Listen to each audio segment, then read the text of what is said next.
अस्सलाम वालेकुम स्टूडेंट्स, आज का जो हमारा टॉपिक है वो है ऑस्मोसिस एंड गार्ड सेल, जो कि बहुत ही आसान और सिंपल सा टॉपिक है। सबसे पहले हम देखते हैं ऑस्मोसिस क्या होती है। Osmosis is the movement of water from the area of the higher concentration to the area of the lower concentration, और हमने ऑस्मोसिस को स्टडी करना है गार्ड सेल्स में। अब यहाँ पर एक वर्ड यूज़ किया गया है स्ट्रोमेटा। स्ट्रोमेटा क्या होती है? ये ओपनिंग होती है लीव एपिडर्मिस में, जो कि सराउंडेड होती है by the guard sales. Topic start करने से पहले स्टूडेंट्स, अगर आपने मेरा ये चैनल सब्सक्राइब नहीं किया तो like and subscribe my channel so that कि इससे नेक्स्ट टॉपिक की वीडियो आपको फ़ौरन मिल जाए। तो चलिए स्टार्ट करते हैं। इस टॉपिक में हमने दो टाइम को डिस्कस करना है। Number 1 is the day time and the second one is the night time. सबसे पहले देखते हैं कि डे टाइम में गार्ड सेल्स क्या करते हैं। तो स्टूडेंट्स, डे टाइम में गार्ड सेल ग्लूकोज बनाते हैं, सो दे आर हाइपरटोनिक, यानी हाई कंसनट्रेशन हो जाती है ग्लूकोज की then their near by epidermis cell. तो इसकी वजह से क्या होता है कि जो वाटर है वो एंटर करता है them from the other cell, दूसरे सेल से वाटर जो है वो गार्ड सेल में एंटर करता है, और ये गार्ड सेल जो होते हैं वो स्वेल हो जाते हैं। In this form they assume a rigid board shape and a pour is created between them, और जब ये स्वेल हो जाते हैं तो इनके दरमियान एक पोर क्रिएट हो जाता है, सुराख क्रिएट हो जाता है। ठीक है। और नाइट टाइम में जब ग्लूकोज नहीं बन रही होती तो क्या होता है कि सोल्यूट की कंसंट्रेशन लो होती है गार्ड सेल में, तो क्या होता है कि पानी जो है वो लीव कर जाता है, और ये दे बिकम फ्लैसिड, और ये फ्लैसिड हो जाते हैं। In this form both guard cell rest against one another and the opening is closed, और इस तरह ओपनिंग क्या होती है, क्लोज हो जाती है। अब मैं आपको दिखाने लगी हूँ फिगर गार्ड सेल की, जिसको देखने के बाद आपको ये कॉन्सेप्ट जो है वो क्लियर हो जाएगा। तो स्टूडेंट्स ये देखें, these are the guard cells. यहाँ पर देखिए मेंशन भी है, these are the guard cells. ठीक है। और इसके दरमियान ये जो आपको ओपनिंग नजर आ रही है, दिस इज दी स्टोमेटा।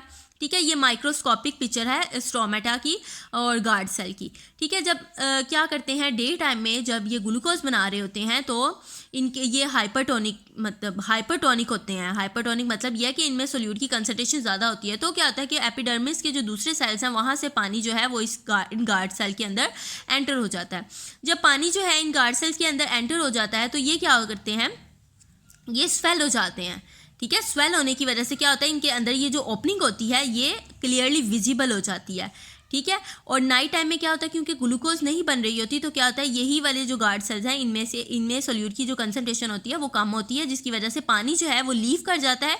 जब पानी यहाँ से निकल जाएगा, आप खुद सोचें, जब पानी यहाँ से निकल जाएगा तो क्या होगा, ये फ्लैसिड हो जाएंगे, आपस में एक दूसरे के साथ जुड़ जाएंगे, तो क्या होगा, इसकी ओपनिंग जो है, स्टोमेटल ओपनिंग जो है वो क्लोज हो जाएगी।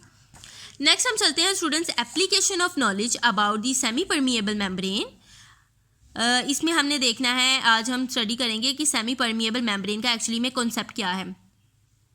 जो सेमी परमिएबल मेम्ब्रेन है ना, मैं आपको सबसे पहले ये बता दूं कि ये ऐसी मेम्ब्रेन है जो कि कुछ मॉलिक्यूल्स को तो एंटर करने देती है सेल में, लेकिन कुछ मॉलिक्यूल्स के लिए ये फेंस और बैरियर का काम करती है, उनको सेल के अंदर नहीं जाने देती, और ये वेरियस पर्पसेस के लिए इस्तेमाल की जाती है। जो सेमी परमिएबल मेम्ब्रेन होती है वो कैपेबल होती है ऑफ सेपरेटिंग सब्सटेंस, सेपरेट करती है सब्सटेंसेस को, कुछ सब्सटेंस को एंटर होने देती है, कुछ सब्सटेंसेस को एंटर नहीं होने देती। Artificially synthesise semi permeable membrane जो होती है उसको इस्तेमाल किया गया है for the separation of bacteria from viruses, यानी बैक्टीरिया को वायरस से सेपरेट करने के लिए आर्टिफिशियल का लफ्ज़ आपने याद रखना है, artificial synthesise semi permeable membrane का इस्तेमाल किया गया है। Because the bacteria can not cross a semi permeable membrane, क्योंकि बैक्टीरिया का साइज़ बड़ा होता है इसलिए वो सेमी परमिएबल मेम्ब्रेन को क्रॉस नहीं करते, और जो वायरसेस हैं उनका साइज़ जो होता है वो स्मॉल होता है, वो सेमी परमिएबल मेम्ब्रेन को क्रॉस कर जाते हैं। इस तरह बैक्टीरिया और वायरस क्या होते हैं, सेपरेट हो जाते हैं। In advance processes semi permeable advance water treatment technology membrane based filtration system are use. जो एडवांस वाटर ट्रीटमेंट टेक्नोलॉजीज आई हैं उनमें मेम्ब्रेन बेस्ड फिल्ट्रेशन सिस्टम इस्तेमाल किया गया है। In this process the semi permeable membrane separate salt from water, और इस प्रोसेस में क्या होता है कि जो सेमी परमिएबल मेम्ब्रेन होती है वो सेपरेट करती है साल्ट को वाटर से। ठीक है। वाटर से साल्ट को सेपरेट करती है, और इस प्रोसेस को कहते हैं रिवर्स ऑस्मोसिस। तो स्टूडेंट्स, ये था हमारा आज का छोटा सा टॉपिक। अगर आप चाहते हैं इससे नेक्स्ट टॉपिक की वीडियो आपको फौरन मिल जाए तो like and subscribe my channel. मिलते हैं हम अपनी नेक्स्ट वीडियो में। अल्लाह हाफिज़।